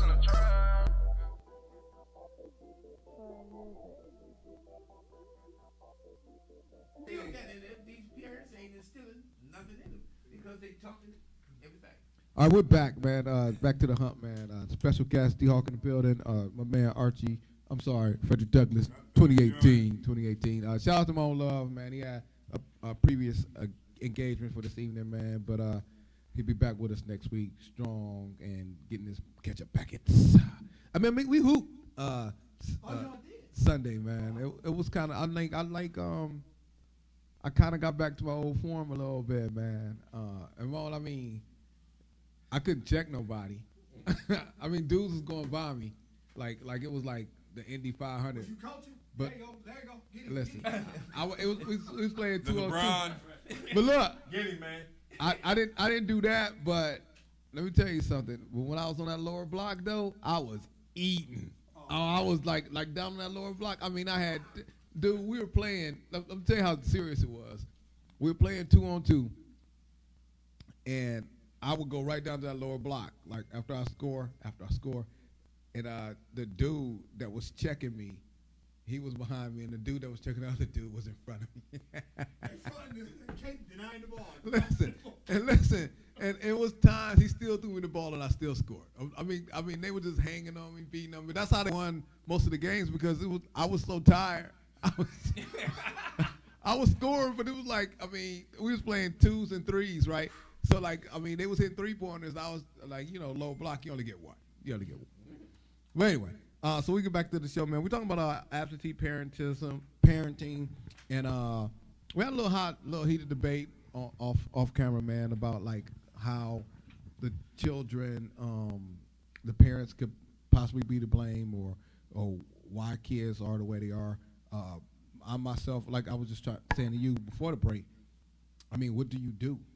You know, I mean, if you have to work, I mean, there are after school activities, but like for example, like with me, Dre was talking about there was a lot of stuff I'm getting into, but with me, like she's 12, I'm at work at 10. Ain't no after school activity at 10 that she could go to. You know, I mean, literally, I mean, it ain't the case now, but when I first started this current job, there were days like she was at the crib from 3 to o'clock in the afternoon till 1, 2 o'clock in the morning before I got home. How old is she? She's 12. Damn. But I was blessed, like I said in the draw, because I had like some really good friends that would come by, sit with her. My brother, he eventually moved up the street, so, and he got a couple children, and she would stay with them for a little while. But it was, I had. So would you consider her as a latchkey kid? No, she owned the house. Wasn't latchkey. She owned the house. She was making payments. Yeah, she was definitely latchkey. But I was latchkey too as a kid. But it was 3 of us around the same age, so it was like okay. But she was by herself, you know. I mean, and she did her thing with it. I mean, one time the police called, and I said it's like 15 girls, like running in and out of your house. You know what I mean? And yeah, as you can see, we got another special guest in the building. So it's different, man. And yeah, it's wow. Yeah, but the society got everybody stretched out. Ain't no stable thing really now. In certain places it is, certain places it ain't. You got the you just got the girl, what you got on? Listen, you in shape. Miss Cat in the building. We're gonna get her in here in a second. But like I was saying, though, it's a sign of the times, man. You gotta have a lot of help now. Like when you're raising your kids. Like I mean, you have to. Like I got a daughter, so it was like I mean, I one of them, my daughters, both of them did it to me, and I got weepy both times. At a certain age, they wrote me a letter. And the letter stated, Dad, I'm tired of dressing like a boy. Could you please, you know, put me together? And I mean, because as a father, I do everything I can for them all the time. You know what I mean? But I don't know how to dress like a girl. You know what I mean? So use a dad. So you got J's and jogging pants or whatever. So you're a single parent? Kinda. My wife lives in the Bahamas, so but like my 12-year-old, it's just me and her in the house. So until my wife gets here or whatever. But she does have a relationship with her mom too. Her mom gets her. We alternate every 2 weeks or whatever and stuff with her and stuff like that. But my mom works in the morning. So there's no issue with her mom. Mom pick her from school. They do X, Y, Z, whatever. Boom, boom, boom. But see now, just think about that single parent. Oh, it's single on my 2 weeks. Cause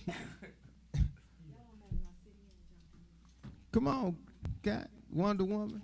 You got your Wonder Woman colors on. Okay. But yeah, so being a single parent, man, or not being a parent in general. Sometimes even if you're not a single parent, even if you got 2 parents sometimes and y'all both work 2 jobs. It's difficult. Regardless. Y'all got most stuff, but your kids is gonna have you in child support court.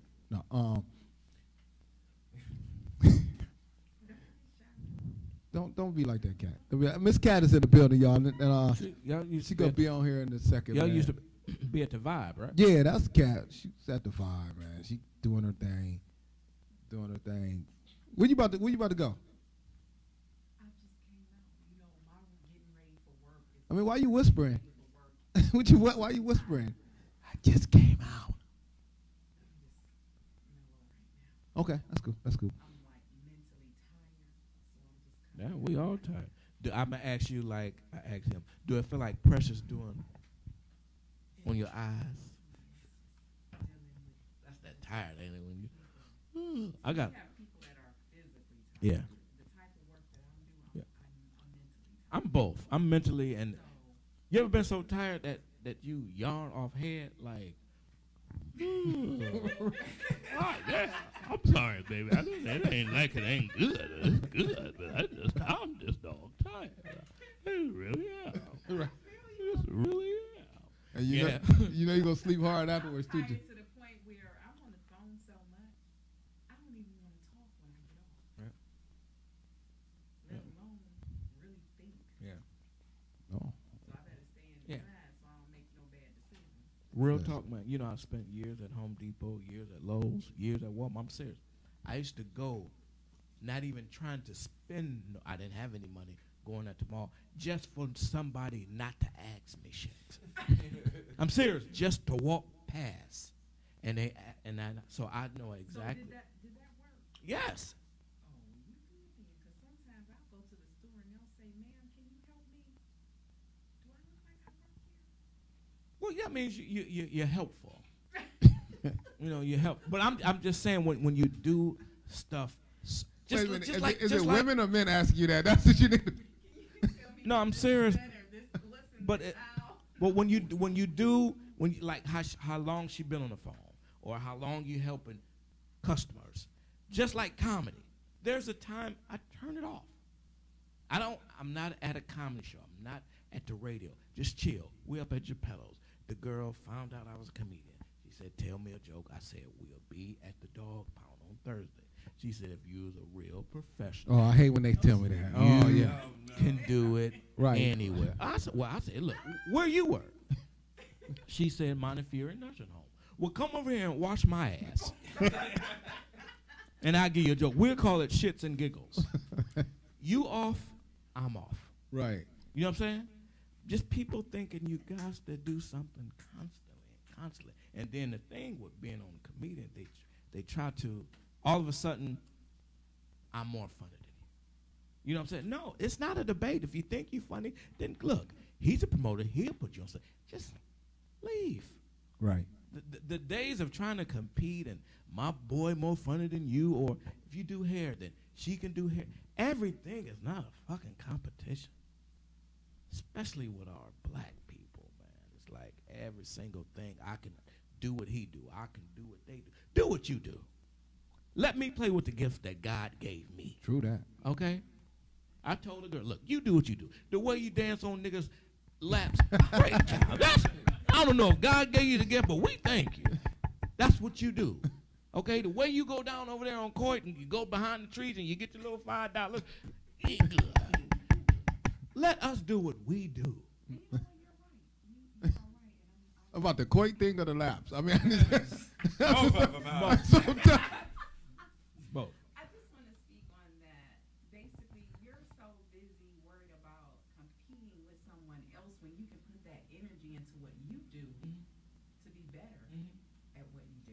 Because we all got gifts. Right. We all got gifts. You ever see a kid that his toy's right here, but he keep fucking with yours? No, play with yours. And he can't even put his time into his toy. Yeah. To figure out how to operate it. Now, what do you think about this? You know how some people say, don't worry about the negativity. I get that. But God damn it, you better know where's that. Yeah, never lied about You that. you better know where's that. That's why they say keep your friends close, your enemies closer. Now, that could be a double-edged sword. But my thing is, God bless you with your favorite car. Oh, go to East Cleveland. Don't worry about them potholes. Shit. I want to know exactly where they at. Just like when I do a show, and I surveillance the room. I know this is the bad table. This is the energetic table. But I have. That's why getting at a show early, getting at this early. You see how the mics. But tell me that you don't know when you don't know where this coming from. Oh, you're in a world of trouble. You know what I'm saying? Don't focus on it, but know exactly where's that. Yeah, because those potholes will tear your car up. Yeah. I'm still tripping on the. You said it's the alley behind Coit with. $5. I'm on my way coming here. Oh, God, potholes like crazy. How you know? Cam, you know what? Right. Right. Yeah, it's always something. It's always that one dude. Just like when they had them girls. The video been out for years, but they had Walmart twerking. These little young girls twerking like at Walmart are all things. And I comment, I like how disgusting. Yeah, it's not cute at all. Where is that Walmart at? Right. I need some paper towel. No, but like that's how you like so you say on Coit and no, but it's I'm gonna tell you like this, honestly, and I'm a living witness. If I could make some money from it. So and y'all doing it right now. Social media is probably one of the greatest creations. It is. This dude just sent me this, because we went live and they shared. He sent me this picture when I went to Charlotte. The dude didn't have to talk to nobody. He saw me on social media, extended a message to me, worked out a deal, and I went straight to it. There's no middleman. You ain't got to put all your business and your baby mama. It's so much connection that you don't need anything. They asked me, do I go to improv? I don't need, I make my own lane. You know what I'm saying? That's the whole beauty with this. It ain't no more pity pat. It ain't no more sucking dick to make it. I'm serious. Well, ask the people in Hollywood. Ask the people in Hollywood. Hey, what's that dude name? Well, you Director's couch. You can definitely tell he never did it because he looked like he was grinding pepper at Olive Garden. He said you can tell him that what you act like you know. You can tell he never did it, y'all. Cause he don't know how to do it. It ain't great. No, but the point is, here's the thing. You can become successful.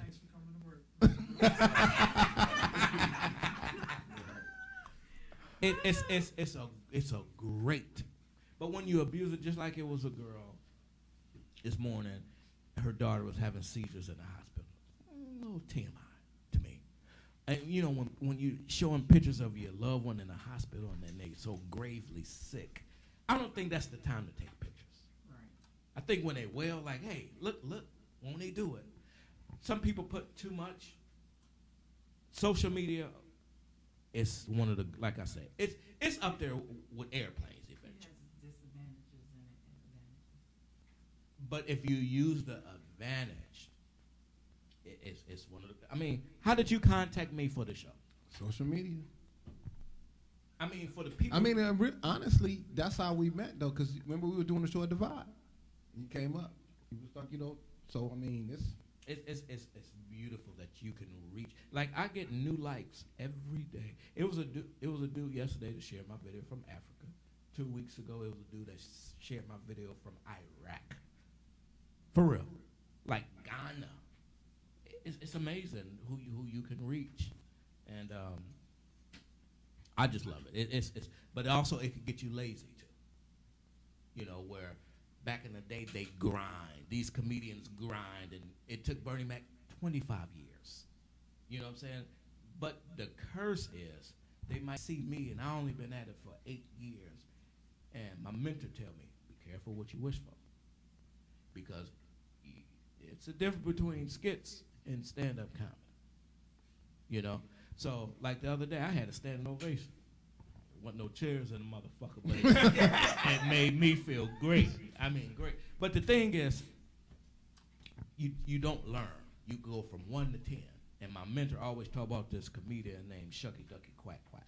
I remember Shucky Ducky. And when he first started, he just went straight. And then when you come down, because you're going to come down, you don't know what 9 and 8 and 8 feel like. Like when I went to the improv. Thank God I bombed. Thank God that my grandmother was throwing those tomatoes at me. That was a bad night. But I want to know. I like 1 and 2 and 3 because you want to see who's there with you. Because when you up in the 8 and 9 and 10, oh, we went to school together, and I know.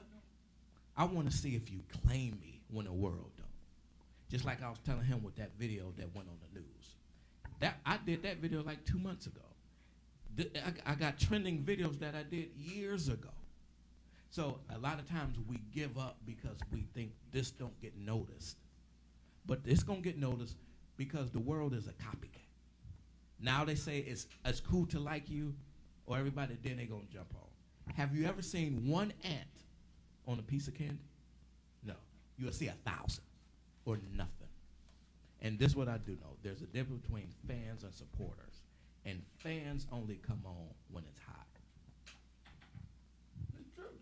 Support me regardless. You know what I'm saying? Before you got here, we was talking about how people talk about they're going to come to your show only if you better be funny. Did I say your kid's hair better be combed? Did I say the dishes better be washed? How about just come? Right. Regardless. It shouldn't have to be if any holes there. It shouldn't have to be if you support. You know how many Don't need the extras. You know how many come support. You know how many players is on the football team? It's 11, right? My little cousin's so sorry at football. It's 10 niggas on the team, and he still sit the bench. But I still support him. And we don't know what that is. It's like we just, and you need that. The thing, I've been at this 8 years, but it's people that's been 30 and 20 that can sing and rap and dance that work at Higbee's. But you got niggas that's on social media that's put on that sounds like crap. They do like stunts, like it's this dude, and I'm not hating on him. I guess he called Fat Man, or this nigga got 4.2 million followers, and he's just a disturbance.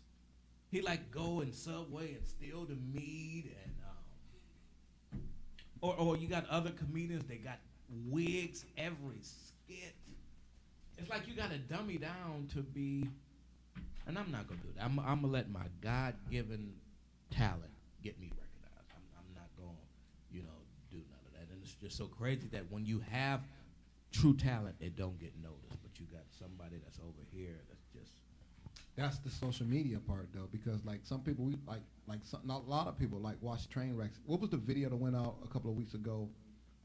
It was some dude having sex with like a kid or something like that, and people were sharing it in inbox and stuff. Yeah, and I'm like, how does that even register though? I mean, why does somebody want to see that? I mean, first of all, for you to send it to me means you watched it. First of all. Now, was that on Facebook? They said they will send it through Messenger. I don't know why somebody was like. I mean, if it was like, hey, we need to catch this guy. I want to show you a picture, but at least just take a screenshot of the man's face. I didn't watch it, but the thing about it, if you actually got caught with that that pornographic picture on your phone, you go to jail because it's child pornography. Right. So why is everybody sending this? Because they looking for trying us to send me anyway. But on the other hand, the Black China sex tape. So I'm just saying. Pros and cons. Pros and cons. Pros and cons. Listen, I opened that video up. I was like, let me see. And she is really sorry at giving head. She's horrible.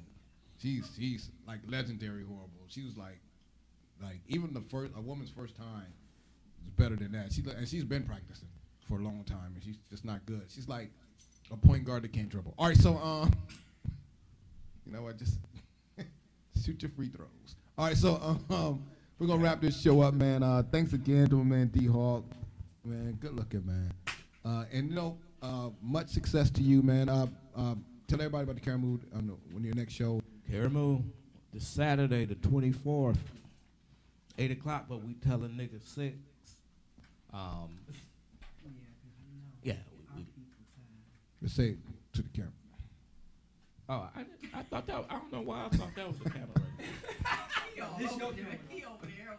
Oh, yeah, 8 o'clock, man. He knew that was the camera. I'm serious. I thought this. That's one, but this the line. Once you look at the footage, I'm looking at this. I see you now. That's yeah. Live cameras action. Yeah. 8 o'clock. Got a lot of comedians. Not a lot of comedians, but we got some funny comedians on the card. Aunt Morrow and Rob Coleman. Rob Coleman coming back out? Yeah, Okay. Rob Coleman came out. And I wanted to ask you, why aren't you active on the stage? To be perfectly honest, passion. I just don't have the passion for it no more. I mean, I can still be funny. It's just it don't do nothing for me no more. You know how like the energy when you get up there and you be like ready to do it. I don't have it. Yeah. I'm serious. I don't have it. It's I don't know. Some people love comedy. It's cool, but it's not my life. That was me. It's I want comedy to be my hobby. I don't want to go on the road and have to survive on, comedy. So therefore, once again, with the social media, you have merch. I'm about to do this, this webisode with Uncle Freddie. I'm about to do it's a lot of stuff that you can do, man. That when I lost my job, when they didn't redo my contract, that gorilla came out of me. And I, you know, some people are like, it's God in God's timing. No, I'm about to get this money now. You know what I'm saying? I'm about to get what's owed. It ain't like I'm just selling the portrait like I'm about to start making videos. I've been making videos for 8 years. They've been getting shared through, and just give me what that worth. If that nigga down the street doing the same shit that I'm doing, I want his money. If I'm making tater tots, pay me $5. But if that nigga doing the same stuff I'm doing, because that's what my pay scales pay. What you doing right there? So my thing is get what's owed to you. You know what I mean? I can't pay my bills with LOLs. I can't take the cheese and like, hey, you know, Ricky Smiley shared it. Like, get out of here. But all you do is just convert over. Find your niche. Find the people that love you. Everybody ain't gonna like you. You know what I'm saying? But if you got a strawberry patch, don't worry about the niggas that like blueberries and raspberries. Worry about the people like strawberries. And have strawberry jelly, have strawberry syrup, everything strawberry, and I'm going to feed you that. So the people that like D-Hawk, people like Uncle Freddie, here. Those of you that don't, this ain't for you. But you're going to have the miserable, hey man, I went to the concert last night and all he was saying was, bitch, who did you go see? Too Short? Bitch, that's one shot. I went to the concert last night, all they said was, amen. Who was it? Kirk Franklin. So I'm on that. Because comedians, we try so hard to flip and try to entertain this crowd. And this white dude told me 8 years ago, they came to see you. You didn't come here to see them. Now, if I'm at a church, I don't cuss. If I'm at a white spot, I don't say nigga. I'm at a hood spot, I add nigga. But I'm still me at all these spots. Even when I go to church, I'm not that starchy comedian that's going to talk about the Bible. You know what I'm saying? I went to my church. I talked about strip clubs, but it was more, it was tasteful, and it was like, look what God brought me from. And it wasn't about no coochie and this and that, even though you have some church folks who be like, that might have been inappropriate. Maybe that's why they didn't call me back. Right. No, but the thing is, this is who I am. This, if you don't like hearing about Cleveland, if you don't like hearing about deadbeat daddies, deadbeat mamas, strip clubs, then I'm not your comedian. And that's all it goes. Because you got a lot of urban comedians that would try to change over to the white, and they just be like a Oreo. They be like more Carlton.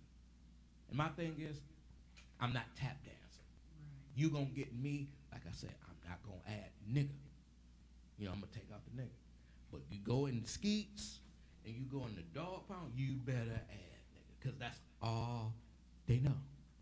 I can say, hey, I went to the radio show, man, and Frederick Douglass was there, and my peoples were there. They're not going to laugh at the dog pound. If I say I went to the radio show, man, and that motherfucker Frederick Douglass there, and that motherfucker, they like, this nigga's hilarious.